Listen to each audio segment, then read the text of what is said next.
Suddenly, Nilkanth received a phone call.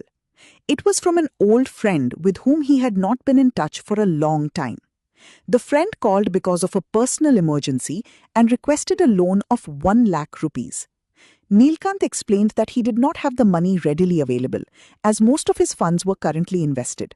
However, he assured his friend that he would check his finances and let him know after a week, when one of his fixed deposits, FDs, matured. Upon hearing this, the friend abruptly disconnected the call. Later, Nilkanth shared the entire incident with Nand. A good person is not necessarily a good borrower. Before lending money, separate emotion from financial judgment, because money lent emotionally is often money lost permanently. A kind heart still needs a wise mind. Wealth brings responsibility, not just opportunity. Money attracts requests, just as honey attracts bees. Helping someone financially may cause you to inherit their burden. If you desire to help thy friend, do so in a way that will not bring thy friend's burdens upon thyself. A good loan requires a capable borrower, a useful purpose, and a realistic ability to repay. You should always understand the difference between helping and lending. Helping is you give money with no expectation of return. You can afford the loss. Compassion should guide your heart. Wisdom should guide your gold. As they continued their conversation, Nilkanth shared with Nand what the book said about the various types of borrowers. He explained that not every borrower is the same, and that recognizing the differences between them is essential before lending money. Types of borrowers. People with assets. These people own land, jewelry, camels, livestock, and valuable possessions. If they cannot repay, the asset can be sold.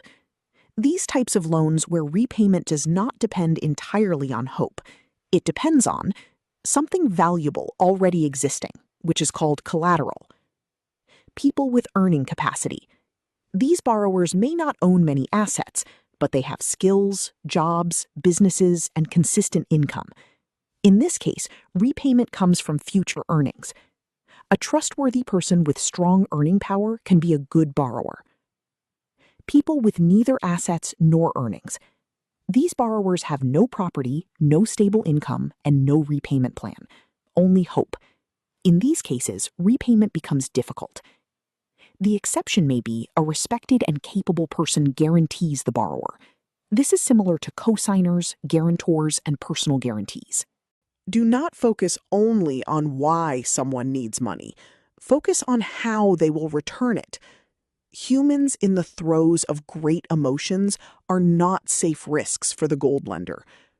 People often make poor financial decisions when experiencing infatuation, divorce, anger, excitement, greed, and fear. During emotional periods, judgment becomes weaker. Never evaluate only the person. Evaluate their emotional state. A normally responsible person can make terrible financial decisions when emotions take control. People often decide emotionally, become convinced they are right, seek money, ignore contrary advice. Dreams need planning before they deserve funding. Wise investors look beyond the story and examine the facts. Loans made for productive, income-generating purposes are far safer than loans made to fulfill hopes and dreams unsupported by experience, planning, or proven capability. Many people become emotionally attached to a business idea, a stock tip, a property purchase, and a relative's venture. When emotion becomes stronger than facts, risk increases dramatically.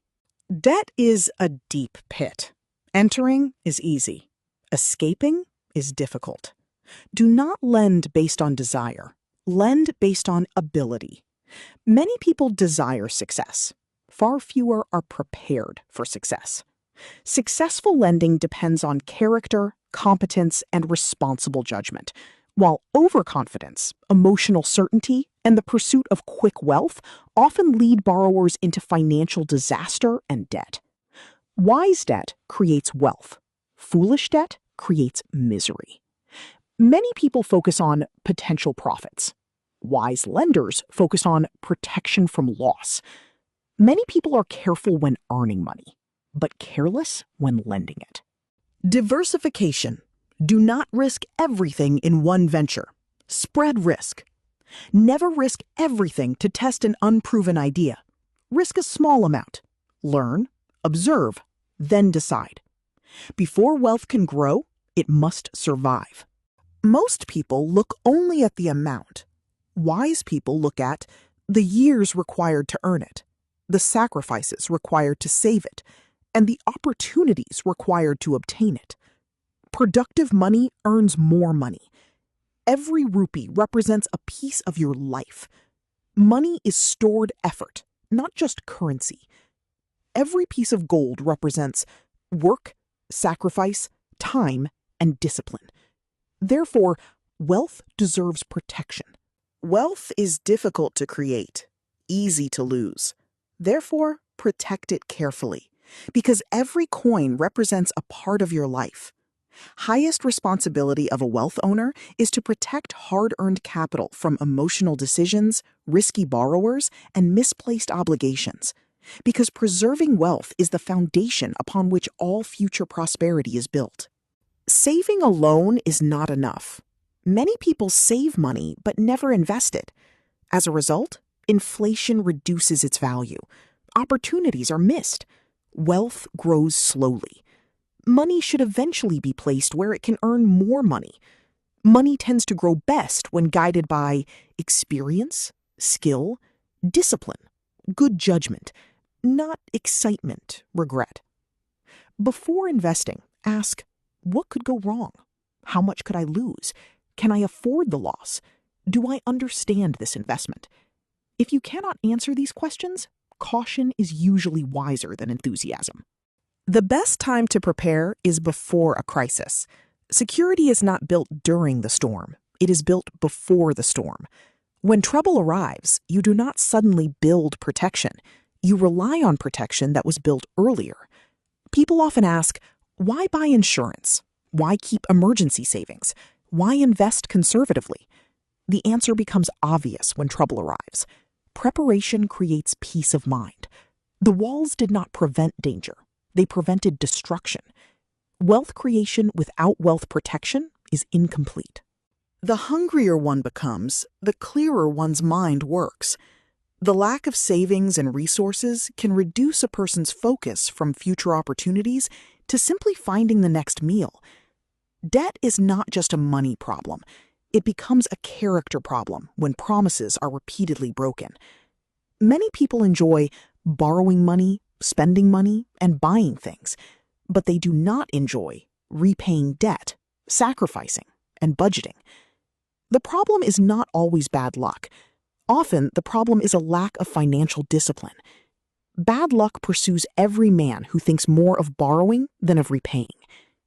Your reputation is one of your greatest financial assets. The biggest financial obstacle is often not lack of income, lack of opportunity, lack of luck, but wrong thinking. When people see their situation incorrectly, they make poor decisions repeatedly. Living beyond your means eventually leads to debt, stress, and loss of freedom. Spend more than you earn today, and tomorrow you will face financial problems. Financial irresponsibility eventually hurts the people we love. Changing locations does not solve problems caused by habits. People who have not learned financial discipline often lose money as quickly as they gain it. Freedom is determined by character. Soul of a slave makes excuses, avoids responsibility, blames circumstances, gives up easily, accepts defeat. Soul of a free man accepts responsibility, honors obligations, solves problems, faces difficulties, acts with discipline. Financial freedom starts in the mind before it appears in the bank account.